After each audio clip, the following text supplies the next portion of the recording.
Je suis Alexandre Coulon, docteur en sociologie et postdoctorant à l'université Paris-Dauphine, et la présentation que je vais vous proposer aujourd'hui est issue de ma thèse de doctorat qui porte sur la création des centres commerciaux en France depuis les années 1960. Alors cette présentation s'intitule « Territoire de profit ». Donc vous aurez peut-être noté le clin d'œil à un ouvrage collectif que certains connaissent ici, « Territoire de conflit », et se poursuit par le sous-titre les entreprises immobilières et la production de la ville. Donc l'idée de cette communication était de revenir sur une thématique qui peut paraître prosaïque, mais qui à mon sens est centrale lorsqu'on veut comprendre la façon dont on fait la ville. C'est l'idée que les acteurs économiques qui font la ville, ils visent des profits.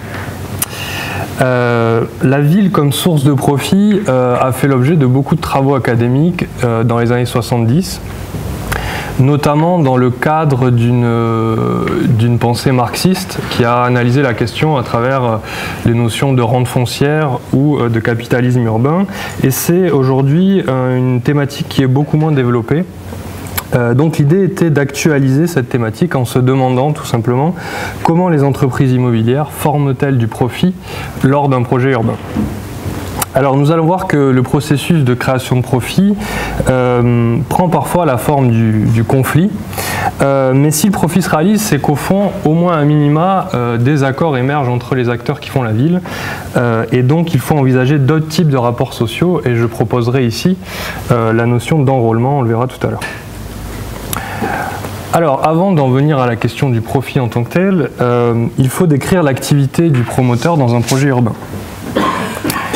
Le promoteur est celui qui mène les différentes étapes de réalisation d'un bâtiment. Il conçoit et réalise les édifices, ou alors fait concevoir et fait réaliser les édifices par des sous-traitants. Et pour mener ces réalisations, il doit disposer d'un important volume de capitaux, que ce soit pour acheter les terrains, pour financer le prix des constructions. Ce capital, le promoteur peut le trouver au sein de son organisation, donc lorsqu'il utilise des fonds propres, et il peut aussi avoir recours à des partenaires financiers pour avoir ce capital. Donc c'est ce qu'on appelle le capital de promotion. Une fois que le capital de promotion est réuni, le promoteur va produire les édifices, va mandater une société de construction pour produire les édifices, et ensuite il va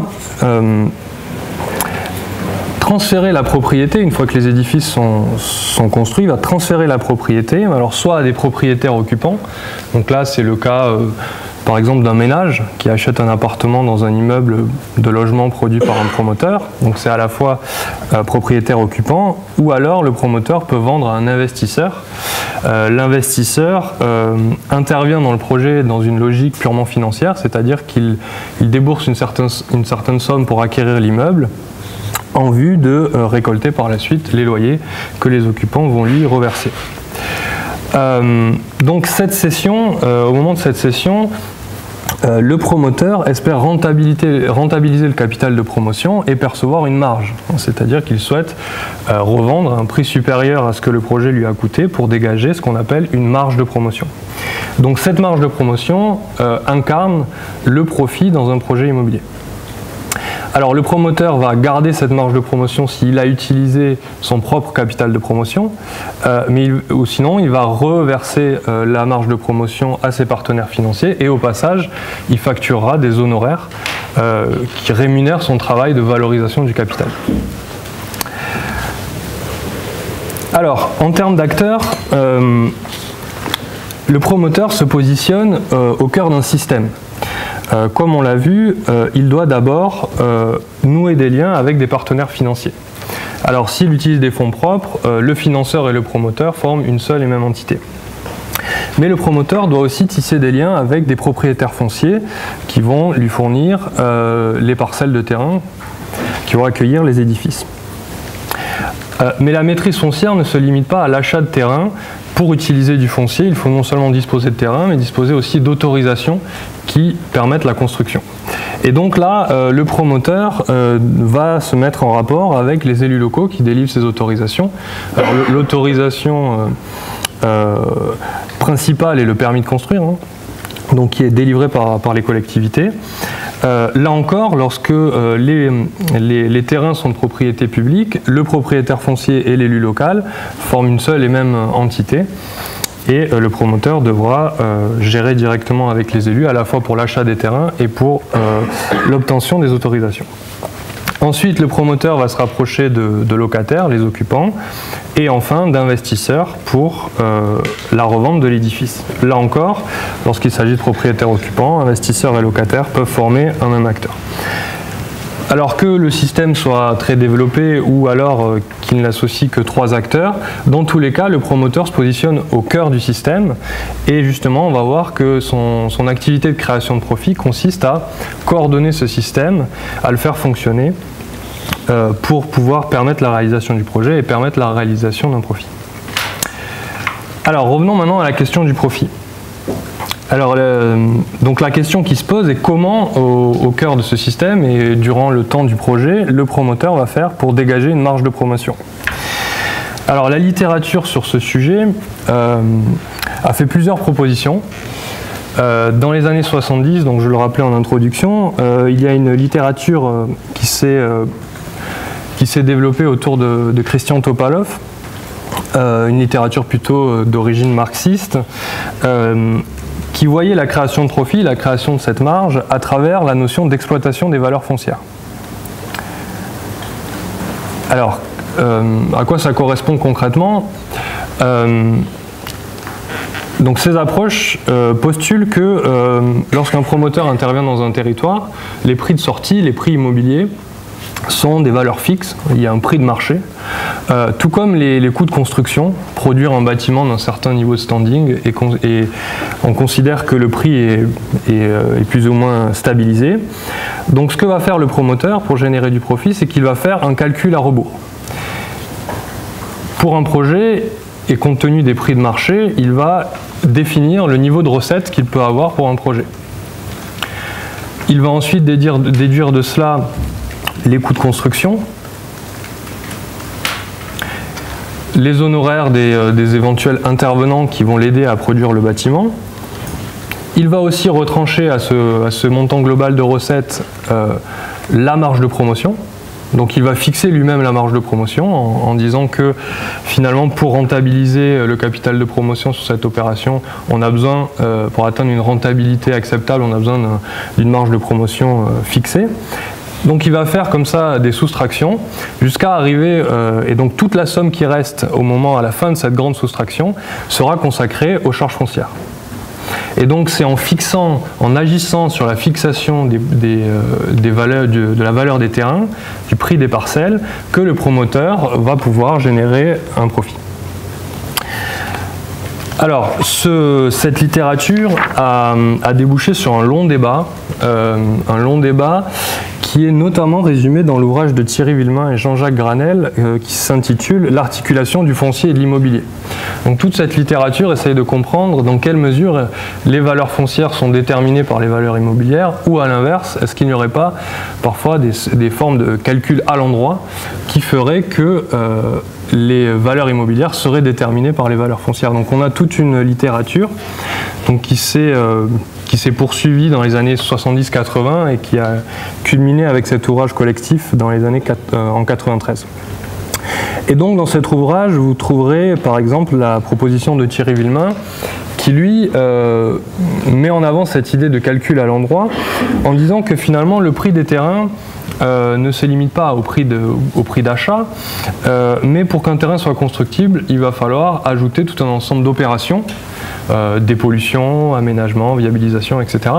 Et toutes ces opérations forment des coûts, et des coûts qui sont incompressibles, donc finalement l'opérateur immobilier n'a pas toute la latitude souhaitée pour fixer la valeur des parcelles, il se confronte à des coûts qui sont immuables et donc bien souvent, c'est la thèse de Thierry Villemain, il va répercuter ces coûts dans les prix immobiliers de sorte que le profit du promoteur immobilier se ferait plutôt à travers la définition des valeurs immobilières, donc du prix de sortie de l'opération, du prix de revente.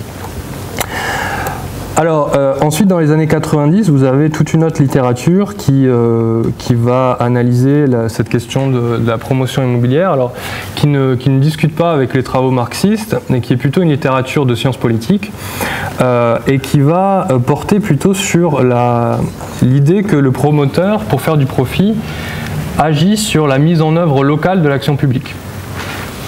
Donc, ça fait suite à toute une tradition en sociologie politique ou en sciences politiques qui considère que l'application locale des dispositifs nationaux ne va pas de soi et que lorsqu'on applique localement une politique publique, voilà, elle se confronte aux enjeux du territoire et donc elle est souvent transformée, etc. Et c'est précisément là, pour ces travaux, qu'intervient le promoteur. Il essaye d'agir au niveau de l'application locale des dispositifs et essaye de tirer parti de cette application. Finalement, ces travaux étudient plutôt la condition de possibilité du profit que le profit en tant que tel, c'est-à-dire qu'ils nous permettent de comprendre comment un promoteur peut lancer un nouveau projet, comment les promoteurs parviennent régulièrement à lancer de nouveaux projets en s'associant aux maires notamment dans la mise en œuvre des politiques publiques. Alors, voilà un peu l'état des lieux de la réflexion sur le profit en immobilier. Alors moi, j'ai voulu tester empiriquement ces propositions théoriques. Et dans le cadre de l'enquête de terrain que j'ai réalisée pour ma thèse, j'ai été amené à considérer un projet, le projet Lunea. Alors, Lunea est un nom d'emprunt parce que les données que j'ai analysées et que je vais vous présenter aujourd'hui sont des données assez confidentielles, donc dont l'accès m'a été autorisé à condition que je respecte certaines normes de confidentialité. Donc vous ne retrouverez pas le projet Lunea si vous tapez ce nom sur Google, mais il existe bel et bien, il a un autre nom qui restera confidentiel. Alors, Lunea, c'est un projet de centre commercial, un grand projet de centre commercial, qui a été mené par une grande société de promotion, que j'ai là aussi rebaptisée, je l'ai appelée Muris. Et donc une grande société de promotion qui fait des centres commerciaux, mais pas que, qui intervient aussi dans des projets de logement, de bureaux, etc. Alors pour comprendre ce projet, mon enquête a consisté en plusieurs volets. D'abord, j'ai mené tout un ensemble d'entretiens auprès des parties prenantes du projet. Alors d'abord au sein de la société Muris, les différents responsables de services impliqués dans le développement du projet. Ensuite, auprès des élus locaux qui étaient concernés par ce projet, autant au niveau de la commune que de l'intercommunalité. Et ensuite, auprès des enseignes commerciales qui ont intégré ce projet une fois son achèvement. Ces entretiens ont été complétés par une lecture de la presse régionale qui m'a permis de reconstituer les différentes étapes du projet. Et ensuite, j'ai pu avoir accès, comme je vous le disais, aux archives de la société de promotion. Et là encore, j'ai pu beaucoup plus finement comprendre les différentes étapes du projet. Et j'ai eu accès aussi à l'ensemble des documents comptables qui ont été rédigés par le promoteur tout au long du projet. Donc on va voir que ce qui fait la spécificité de ce que je vais vous présenter aujourd'hui, c'est d'articuler à la fois l'histoire du projet et à la fois l'histoire des documents comptables. Et c'est à travers cette articulation entre ces deux jeux de données qu'on peut comprendre comment le promoteur crée concrètement du profit. Alors dans un premier temps, reconstituons l'histoire de ce projet. Alors là aussi, puisque très peu de grands centres commerciaux sont inaugurés chaque année, j'ai dû m'appuyer sur un système temporel un peu plus neutre. Donc l'histoire du projet va être reconstituée à travers des périodes, des années, nommées de n-1 à n+11. Alors, comment commence le projet ? Le projet est un projet d'initiative publique. Les élus d'une agglomération française ont voulu urbaniser des terrains agricoles en bordure de la ville-centre. Et donc ils ont pensé faire un grand projet d'aménagement et créer pour cela une zone d'aménagement concertée, donc au moment de l'année N-1. Cette ZAC l'aménagement de cette ZAC va être confié à une société d'économie mixte qui est rattachée à l'intercommunalité et notamment à la ville-centre. Donc cette société d'économie mixte, qu'on appellera CEMO, va prendre en charge l'aménagement de la zone et va créer pour cela une société d'études ad hoc qui a pour objectif de programmer la zone et notamment la partie commerciale, donc de mener des études et de calibrer le projet, si vous voulez, qui va être par la suite réalisé. Alors cette société d'études va ouvrir son capital quelques mois plus tard à des partenaires soucieux d'épauler le projet, et la société Muris va entrer au capital de cette société d'études et donc va apporter à la fois des capitaux pour mener les études, mais aussi son expertise pour mener les études de programmation de la zone.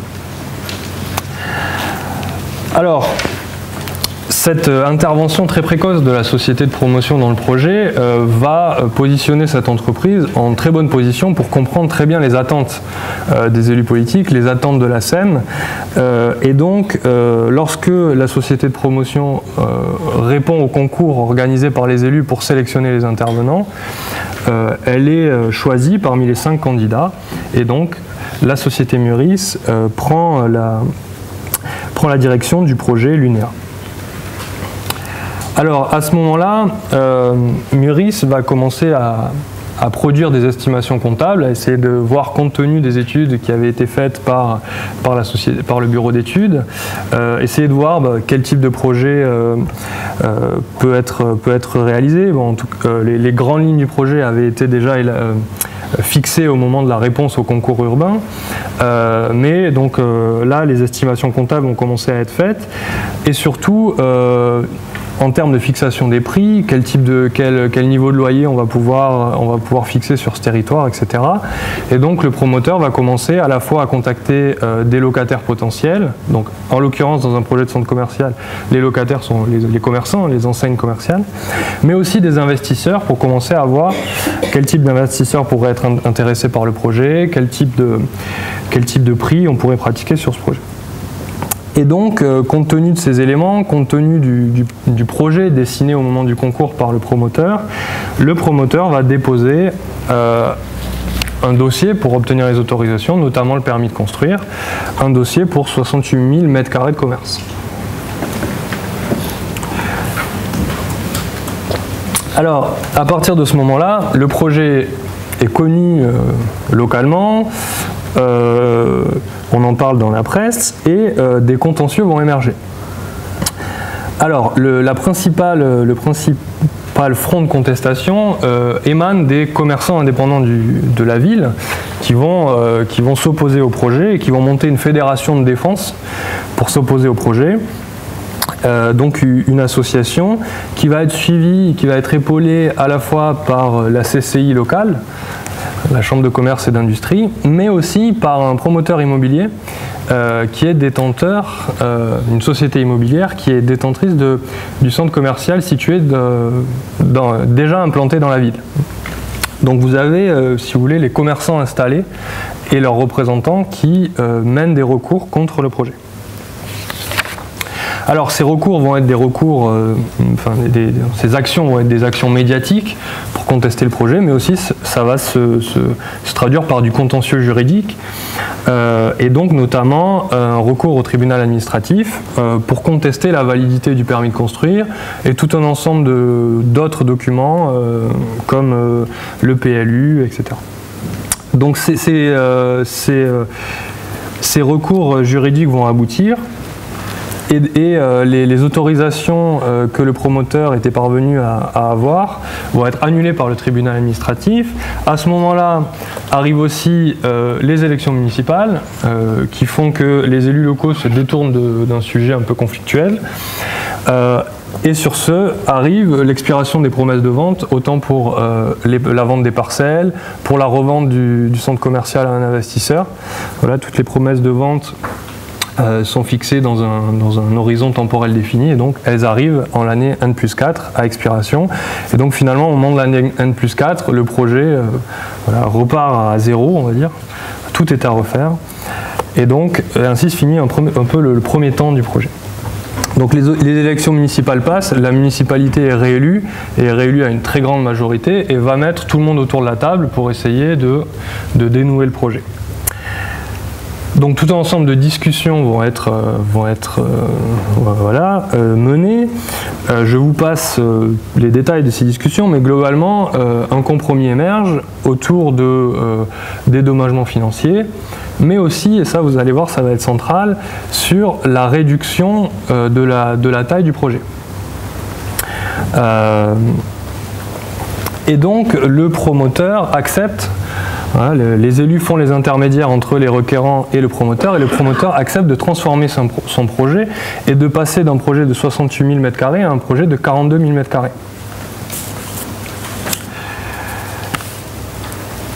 Donc à partir de là, les recours vont être abandonnés par les commerçants indépendants et le promoteur en charge de l'autre centre commercial de la ville.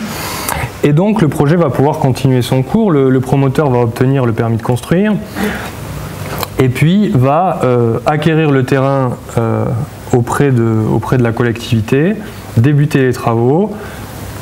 Au moment où débutent les travaux, toute une concertation avec les investisseurs et les locataires potentiels va se mettre en place une seconde fois comme il était question au départ du projet.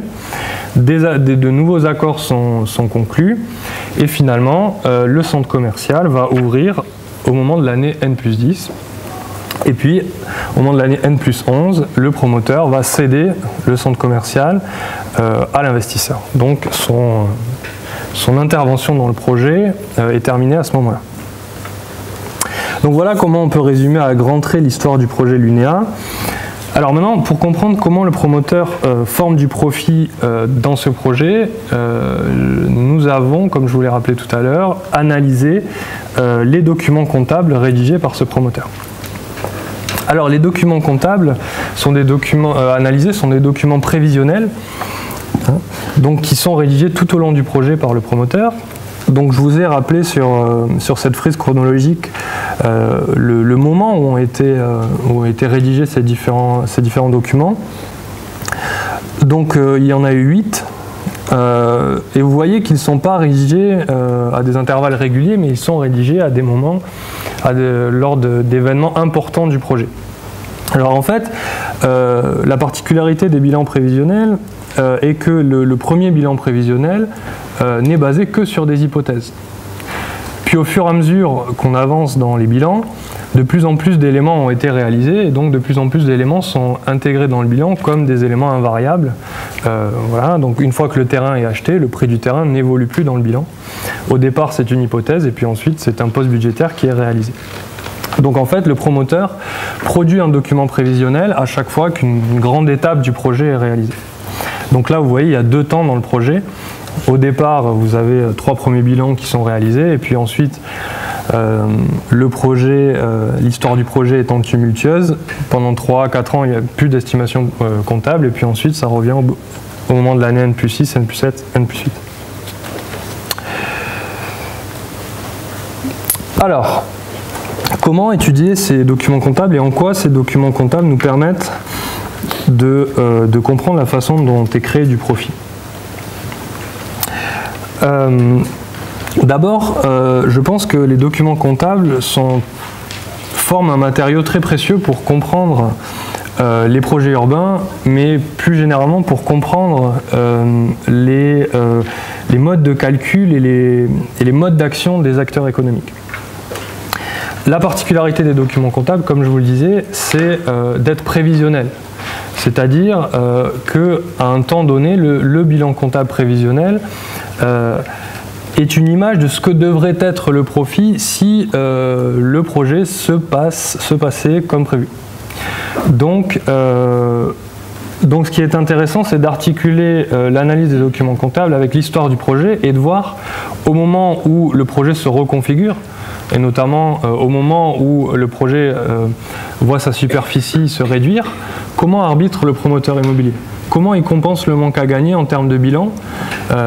Est-ce qu'il va subir cette limitation de superficie et il va réduire son profit, sa marge de promotion, ou est-ce qu'il va compenser la marge de promotion sur d'autres versants, et sur quel versant? Est-ce que c'est sur le prix des terrains, comme le sous-entend la littérature sur l'exploitation des valeurs foncières? Est-ce que c'est plutôt sur les prix immobiliers, etc., etc.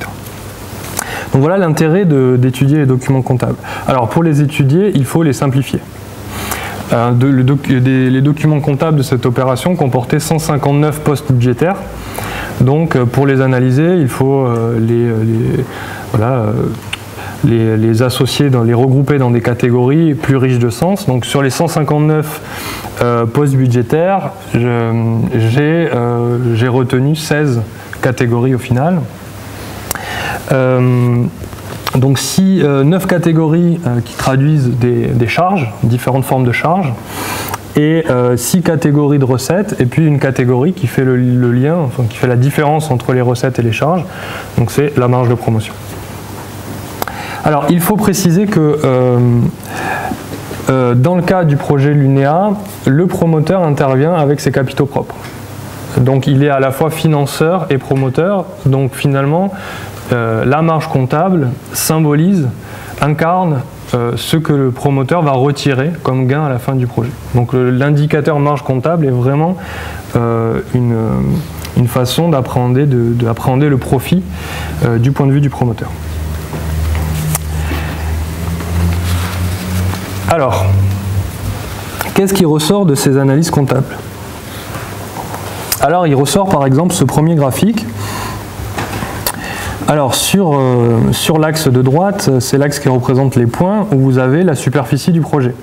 Donc, les points représentent la superficie du projet et comme nous l'avons rappelé, le projet passe de 68 000 m² à 42 000 m². Ensuite, l'axe de gauche représente donc des postes budgétaires. Le foncier, donc le prix que le promoteur, le montant que le promoteur alloue à l'achat de la charge foncière, et puis la courbe rouge correspond au montant global des loyers que le promoteur espère obtenir annuel, que le promoteur espère obtenir au moment de l'ouverture du centre commercial.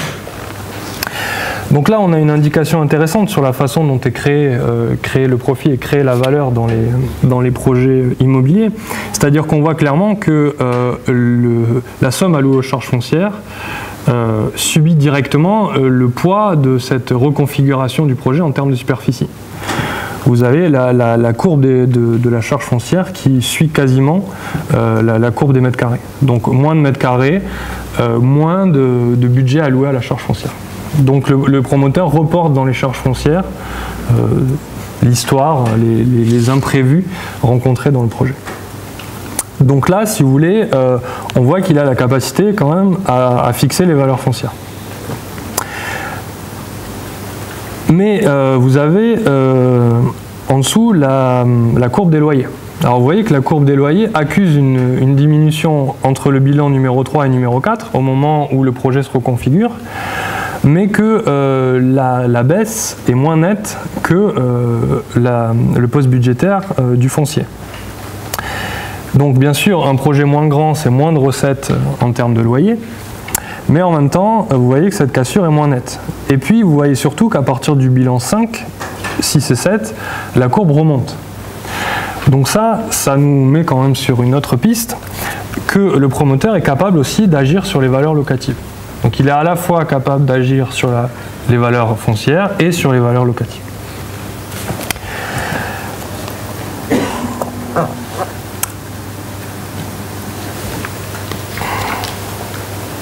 Alors si on continue l'analyse des bilans, on peut voir aussi que le promoteur est capable d'agir sur les prix de revente du centre commercial à des investisseurs. Alors là, vous avez sur ce graphique deux informations. Donc l'axe de droite vous rappelle le taux. Alors je vais vous expliquer ce qu'est le taux. Et puis le taux de capitalisation. Et puis l'axe de gauche nous indique le prix de vente auquel le promoteur espère revendre le centre commercial à l'investisseur au moment de l'année N+11. Alors en fait, comment est calculé le prix de vente d'un centre commercial et d'un édifice immobilier en général à un investisseur? En fait, ça dépend du montant total de loyer que l'actif immobilier est capable de produire. Donc on a un montant de loyer et à ce montant on applique un taux et lorsqu'on applique ce taux on a le prix de vente. Alors ce taux c'est le taux de capitalisation. Le taux de capitalisation, plus il est bas, plus il est favorable au promoteur. Plus il est haut, plus il est favorable à l'investisseur. Plus il est haut, plus le rapport entre le prix d'achat de l'actif immobilier et le niveau de recette que l'actif génère chaque année est avantageux pour l'investisseur. Donc le promoteur a intérêt à fixer une entente avec l'investisseur pour un taux de capitalisation bas. Ok, et on voit que donc au cours du projet, ce taux a été progressivement baissé, et notamment au moment des bilans 3 et 4, lorsque le projet évolue dans sa superficie.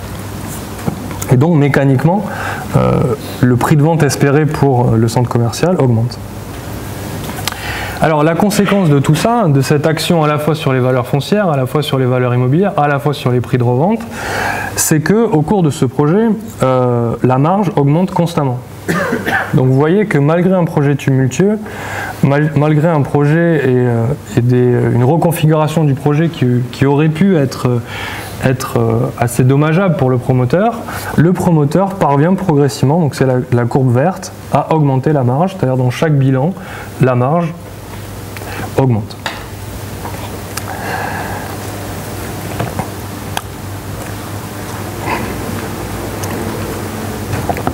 Alors, ces chiffres illustrent selon moi deux choses. D'abord, c'est la prudence des premiers bilans. Je vous rappelle qu'on est sur des bilans prévisionnels. Donc au départ, les promoteurs commencent toujours par faire des bilans qui sont surestimés dans les coûts et sous-estimés dans les recettes. Comme ils disent, ils essayent de voir si ça passe avec des hypothèses qui sont des hypothèses plutôt basses. Malgré tout, ces hypothèses doivent être tout de même crédibles, parce que ces hypothèses vont conditionner les relations que le promoteur va pouvoir nouer avec des locataires potentiels ou avec les collectivités pour la charge foncière. Donc il faut que c'est souvent des chiffres, des hypothèses basses, mais en même temps c'est des hypothèses qui doivent être crédibles. Mais selon moi, ces chiffres et l'évolution des chiffres à travers les bilans traduisent un travail de valorisation porté par le promoteur immobilier. C'est-à-dire que le promoteur progressivement va accroître la valeur du centre commercial, la valeur du projet, aux yeux des parties prenantes du système d'acteurs. Alors ça se voit clairement dans d'autres indicateurs comptables. Par exemple, si on prend le loyer moyen par mètre carré. Si on prend le loyer moyen par mètre carré, on voit que cet indicateur augmente, et augmente notamment entre les bilans 3 et 4, comme si la reconfiguration de la taille du projet s'était traduit par une action du promoteur sur le marché des valeurs locatives, une action de valorisation sur le marché des valeurs locatives. Alors, cette capacité du promoteur à accroître la valeur de son bien sur le marché se retrouve aussi dans une autre courbe. Alors là, je vous propose de regarder la courbe verte qui correspond à un poste budgétaire qui s'appelle les frais de commercialisation. Les frais de commercialisation, c'est le budget que le promoteur alloue à des prestataires qui l'aident à commercialiser les édifices, c'est-à-dire qui l'aident à trouver des locataires et à négocier les loyers. On voit qu'entre les bilans 3 et 4, les frais de commercialisation explosent, comme si le promoteur compensait la baisse de la superficie par une action plus entreprenante, on va dire, sur le marché des valeurs locatives. Donc le promoteur, clairement, a eu la volonté de peser sur l'entrée de son bien dans le marché immobilier.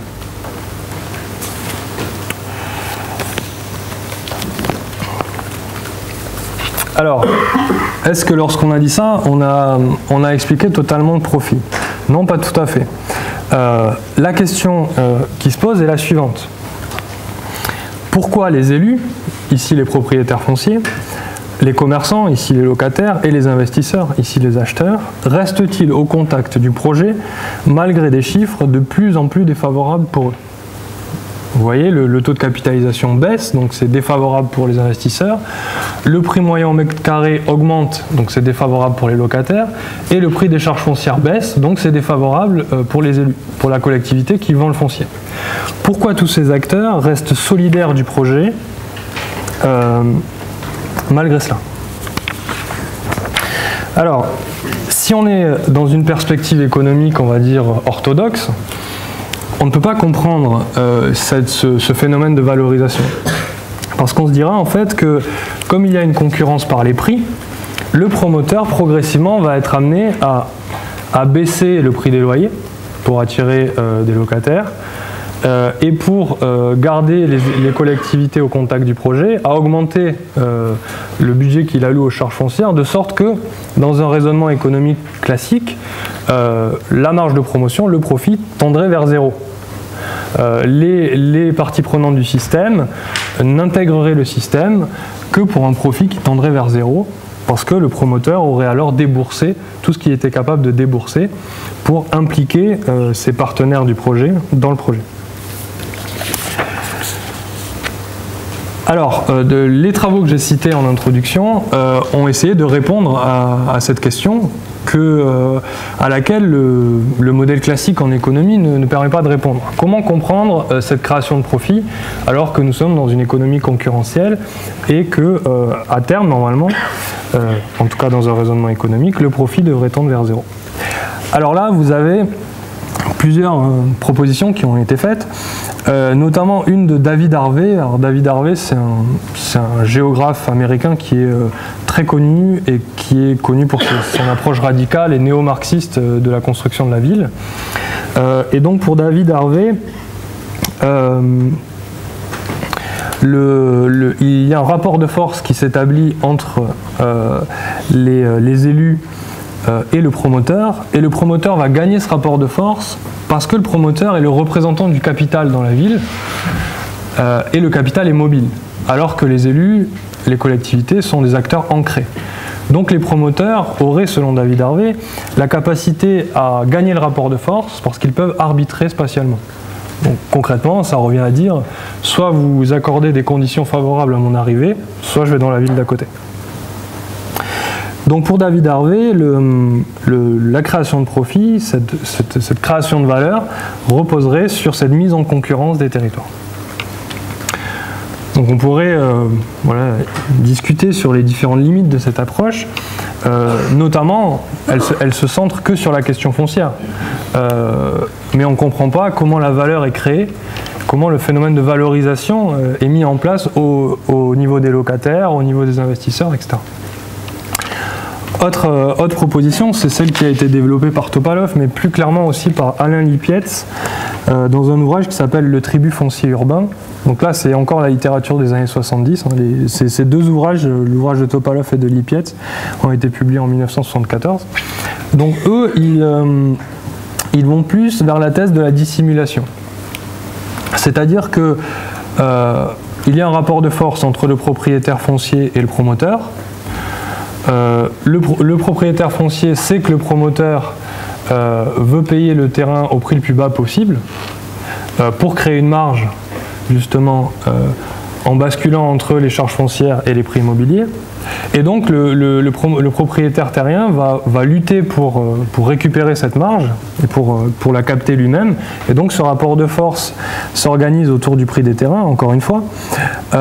Et le promoteur va arriver à créer du profit lorsqu'il arrive à dissimuler l'étendue des recettes qu'il va faire dans son projet. C'est-à-dire concrètement, il va minimiser la solvabilité des occupants en disant, vous savez, dans ce territoire-là, on ne va pas pouvoir mettre des valeurs locatives très hautes, donc finalement on va être obligé de payer les charges foncières à un prix un peu plus faible que celui que vous prétendez, etc. Donc il va avoir un jeu comme ça de dissimulation et le promoteur ne pourrait faire du profit que s'il arrive à dissimuler l'étendue de ses gains et donc à faire accepter une charge foncière assez faible aux propriétaires fonciers. Donc vous voyez, ces propositions théoriques s'articulent toutes autour de la question foncière. Et là encore, si on en reste là, on ne peut pas comprendre comment le phénomène de valorisation se met en œuvre auprès d'autres acteurs du système, notamment les locataires et les investisseurs. Alors, ma perspective consiste à voir les choses différemment. Alors, selon moi, la formation du profit, on va le voir, repose sur un jeu autour des caractéristiques des bâtiments. En fait, ce qu'il faut comprendre, c'est que le projet est une action collective que le promoteur doit rendre possible. Alors, une action collective, ça veut dire que il doit parvenir à enrôler les différents acteurs qu'on a présentés au départ. Si les élus locaux ne s'associent pas au projet, le projet ne peut pas voir le jour, parce que les élus locaux ne délivreront pas les autorisations. Si les locataires n'adhèrent pas au projet, alors le projet ne verra pas le jour parce qu'il n'y aura pas de locataires, donc les investisseurs n'achèteront pas l'édifice, etc. Les investisseurs de la même façon. Donc ce qu'il faut comprendre, c'est que la base du travail de promotion, c'est une coordination d'une action collective. Première chose. Donc le promoteur doit rendre acceptable son projet. Ça, il faut vraiment le comprendre pour comprendre ensuite comment il génère du profit. Alors, cette acceptabilité du projet peut être liée à la question des prix, encore une fois. Pour impliquer une collectivité dans un projet, et pour qu'elle nous délivre les autorisations qui vont avec, on peut jouer sur le prix. On peut mettre des charges foncières très hautes, et donc l'élu va se dire ouais, c'est bien, je vais pouvoir avoir un budget voilà, confortable, je vais pouvoir faire des aménagements, etc. De la même façon, on peut impliquer un locataire avec le prix, on peut baisser le prix du loyer, et donc le centre commercial apparaîtra comme un centre commercial qui est voilà, avantageux du point de vue des loyers, et donc les locataires vont être intéressés et donc ils vont plus facilement participer au projet. Donc on peut jouer sur les prix. Mais comme on l'a vu tout à l'heure, si on joue sur les prix, on fait tendre la marge vers zéro. Parce qu'au final, si on augmente les coûts et qu'on baisse les recettes, on limite la création de profit. Alors, pour créer du profit, il doit rendre acceptable le projet, c'est-à-dire permettre l'action collective, mais sans s'appuyer uniquement sur les prix. Et alors, le résultat de cette enquête est que pour créer du profit, le promoteur va agir sur la définition des caractéristiques des biens immobiliers.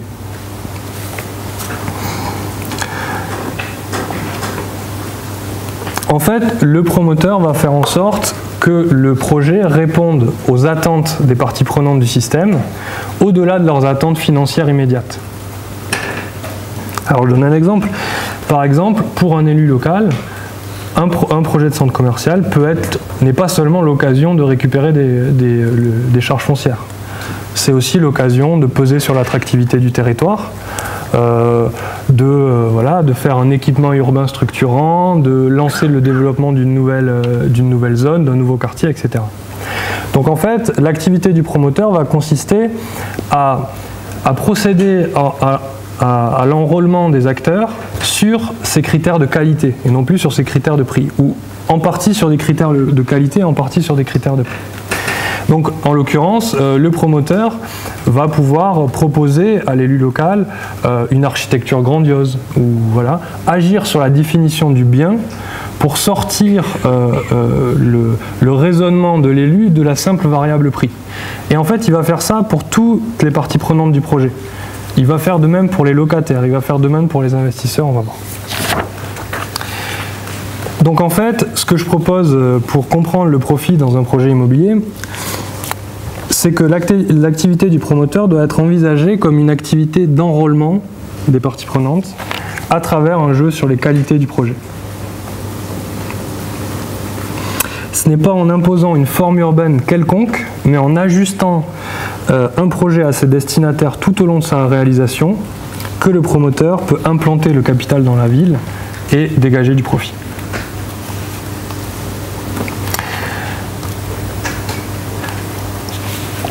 Alors, on pourra peut-être rentrer dans le détail de cette activité d'enrôlement par un jeu sur les qualités plus tard. Je vais vous citer quelques éléments. D'abord auprès des élus, donc on l'a déjà évoqué. Si on prend le cas des élus, on voit que, et lorsqu'on étudie le déroulement du concours, du concours qui a été mis en place par les élus pour sélectionner les promoteurs, la question du prix accordé par les promoteurs à la charge foncière n'est qu'un critère parmi d'autres. L'architecture du projet ou encore l'intégration du projet dans la stratégie de la ville, dans la stratégie politique de la ville, a été des critères pertinents pour les élus. Donc le projet est aussi, l'intervenant plutôt, est aussi sélectionné à travers ces éléments. Alors comme le rappelle une responsable de la société Muris, il nous dit on peut faire un beau bâtiment qui ne marche pas, alors qui ne marche pas ça veut dire commercialement parlant. On peut faire un beau bâtiment qui ne marche pas et à l'inverse quelque chose de très laid qui fonctionne. L'architecture elle est secondaire, mais elle est là pour gagner le concours et sécuriser les élus. Donc on voit comment le promoteur là nous explique comment il actionne les qualités, il module les qualités de son programme pour impliquer les élus. Alors en l'occurrence, dans le projet Lunea, ça a consisté, cette action sur les qualités a consisté, à mon avis, en deux choses. D'abord, forger un concept capable de soutenir l'attractivité territoriale. Les élus locaux avaient une vraie volonté de développer l'attractivité du territoire, et notamment l'attractivité sur les consommateurs de la région dans les moments de loisirs. Et donc, tout au cours du projet, et lorsqu'on suit la façon dont le promoteur pense son projet, établit la programmation du centre commercial, on voit que progressivement il intègre toutes ces attentes politiques et ça va aller notamment jusqu'à l'intégration dans le centre commercial d'un aquarium. Donc pour répondre en quelque sorte à cette volonté des élus de développer l'attractivité du territoire sur les consommateurs dans les moments de loisirs. Alors une autre action sur les qualités pour impliquer les élus, c'est ce qu'on a vu au départ, c'est cette question de la réduction de la superficie. Pour que les élus gardent la face dans leur territoire et trouver un compromis avec les requérants, le promoteur nous expliquait, bon, ça aurait pu être très long le projet urbain, mais on aurait pu finalement passer en force. Mais les élus tenaient à ce que ça ne soit pas la guerre sur le territoire, et donc bon, il a fallu trouver un compromis. Donc les promoteurs immobiliers ont accepté de réduire significativement la taille de leur projet. Donc une autre action sur les qualités qui permet d'impliquer les élus locaux au-delà de la question du prix sur les charges foncières, et donc là encore de permettre de garder les élus au contact du projet tout en créant des poches de valeur, de la marge de promotion. Alors on pourrait détailler, on pourrait aussi parler du cas des locataires. Bon, je vais évoquer avec vous rapidement le cas des investisseurs. Alors, les investisseurs dans un projet gèrent un risque. Eux, ce qu'ils essayent de voir, c'est la rentabilité du projet, c'est-à-dire quel prix on va acheter l'actif immobilier et quel est le niveau de loyer qu'on va pouvoir obtenir chaque année. Et surtout, quel est le risque de ne pas percevoir ces loyers dans les années à venir. Alors là encore, l'action sur les qualités portée par le promoteur s'inscrit dans cette notion de risque. En fait, ce que va faire le promoteur, le promoteur va pouvoir baisser le taux de capitalisation à travers cette action, cette mise en forme du risque. Alors comment ça se passe ? Notamment, le promoteur va produire tout un ensemble de mise en image du projet et de mise en chiffres du projet en termes de zone de chalandise. Donc là, auprès des investisseurs, le promoteur va faire tout un ensemble de brochures pour expliquer que la zone de chalandise est une zone de chalandise intéressante. Alors là, il y a des portraits, le portrait du client type qui va émerger. Alors c'est quelqu'un qui est plutôt un cadre dynamique avec un fort pouvoir d'achat, etc. Puis il y a des bonnes accessibilités sur le territoire. Et puis dans la ZAC en question, on va avoir les transports publics qui vont arriver, etc., etc. Donc il y a tout un jeu comme ça pour minimiser la perception du risque auprès des investisseurs et qui s'appuie encore une fois sur cette mise en forme ou définition des qualités. Mais aussi, auprès des investisseurs, le promoteur, pour baisser le taux de capitalisation, va s'appuyer sur ce qu'ils appellent le plan de merchandising. Le plan de merchandising, c'est la composition interne du centre. En fait, quel est le nom des enseignes qu'on va intégrer dans le centre. Et là, les promoteurs vont se focaliser sur les enseignes internationales. Et les enseignes internationales sont très bien perçues par les investisseurs parce qu'elles sont réputées beaucoup plus solides financièrement. Elles peuvent rester dans un centre commercial 5, 10 ans, même, peut-être pas 10 ans, mais en tout cas 5, 6 ans si le centre commercial a du mal à démarrer. Donc ils ont la capacité financière de résister à un projet qui démarre doucement. Donc tout ça réduit le risque financier.